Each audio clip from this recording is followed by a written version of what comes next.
Hello and welcome to Film Chat with IndieWire. I'm Chief Critic Eric Cohn, and I'm joined today by film editor Kate Erbland to discuss why the new monster movie Colossal features Anne Hathaway's best performance in years.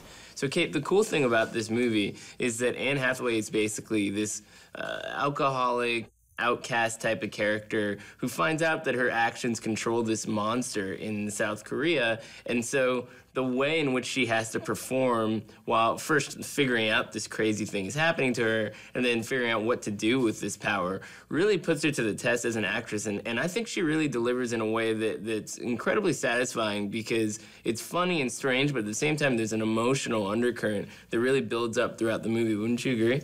I mean, the movie starts off and you think, oh, this is just a drama about this girl who's kind of lost everything. She doesn't have a job. She's a drunk. Her boyfriend breaks up with her, so she goes home where she doesn't really know anyone.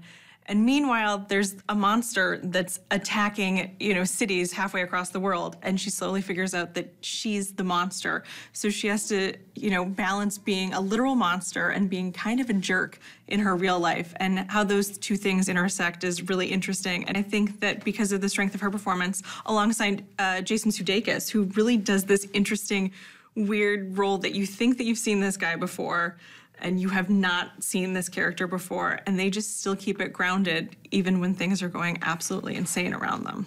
Well, that's the other thing I really liked about it is the chemistry between Anne Hathaway and Jason Sudeikis is totally unexpected. In a lesser movie, that this would be a rom-com and this would be a would-be couple. The great thing about this movie, I think, is that as ridiculous as the plot is, a lot of what happens in it is familiar and sort of universal. Well, I mean, the thing about Colossal is, on its surface, it's sort of making fun and playing around with monster movie tropes. But like you said, there's a lot of rom-com stuff pushed in here too. And I think casting someone like Hathaway, who we've seen in other rom-coms, The Devil Wears Prada, you're going in with a certain expectation, and her first few interactions with Jason Sudeikis, you're like, I know where this story is going.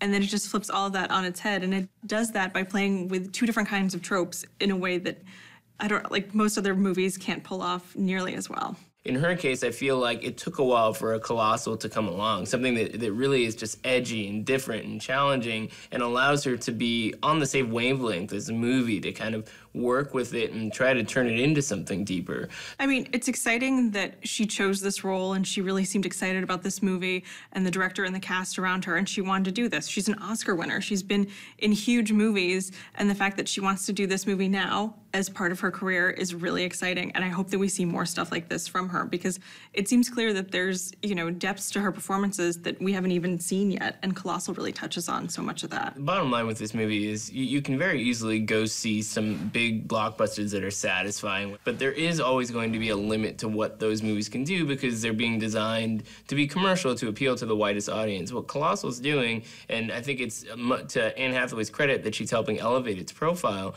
is it's showing that these formulas don't have to be so restrictive. They can try to explore real issues, and they can do them in ways that satisfy a lot of different possibilities.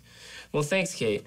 Don't miss Anne Hathaway and Colossal, available right now on demand. I'm Eric Cohn. See you next time.